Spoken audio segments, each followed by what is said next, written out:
नमस्कार साथियों, स्वागत करता हूं एक बार फिर से आप सभी का दीप एकेडमी पर। तो दोस्तों, आज हम पढ़ने वाले हैं हिंदी का एक बहुत ही महत्वपूर्ण प्रश्न।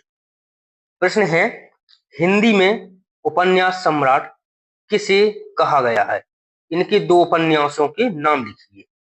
ठीक है, ये हो गया हमारा प्रश्न। अथवा मैं ये भी पूछ सकता है कि हिंदी उपन्यास साहित्य के विकास में प्रेमचंद की प्रेमचंद के योगदान का निरूपण कीजिए। ये हो गया हमारा प्रश्न। ये बार बार परीक्षा में पूछा गया है। 10वीं 12वीं की बोर्ड परीक्षा में बार बार पूछा जाता है। 4 नंबर में आने वाला प्रश्न है दोस्तों। तो चलिए इसको हम विस्तार से पढ़ते हैं। तो इसका उत्तर हम लिखेंगे, हिंदी में प्रेमचंद को उपन्यास सम्राट कहा गया है। वास्तव में प्रेमचंद के अवतरण के साथ ही हिंदी उपन्यास को सशक्त प्रतिभा का संबल मिला।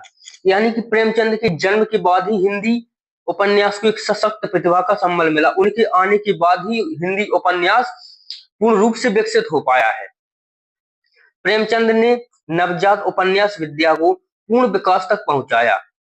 प्रेमचंद ने नवजात यानी शिशु रूप में, बहुत छोटे रूप में थी, इसको पूर्ण विकास तक पहुंचाया।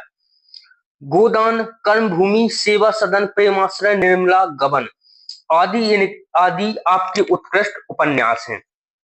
विषय तथा शिल्प दोनों दृष्टियों में आपने उपन्यास साहित्य को पुष्ट किया है। आगे हम देखेंगे, आप यथार्थवादी लेखक हैं। उपन्यासों में आपने राजनीति, समाज तथा मानव की समस्याओं को उभार कर उनके समाधान दिए हैं। जो भी उपन्यास प्रेमचंद जी ने लिखे हैं, उनमें राजनीति, समाज तथा मानव समाज की जो समस्याएं थी, उनको सबके सामने लाया और उनको उनका समाधान किया।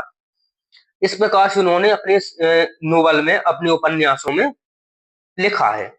हिंदी साहित्य में मुंशी प्रेमचंद का योगदान भुलाया नहीं जा सकता है। इनके प्रमुख उपन्यास गोदान, गबन, सेवा सदन, रंगभूमि, प्रेमाश्रय आदि है।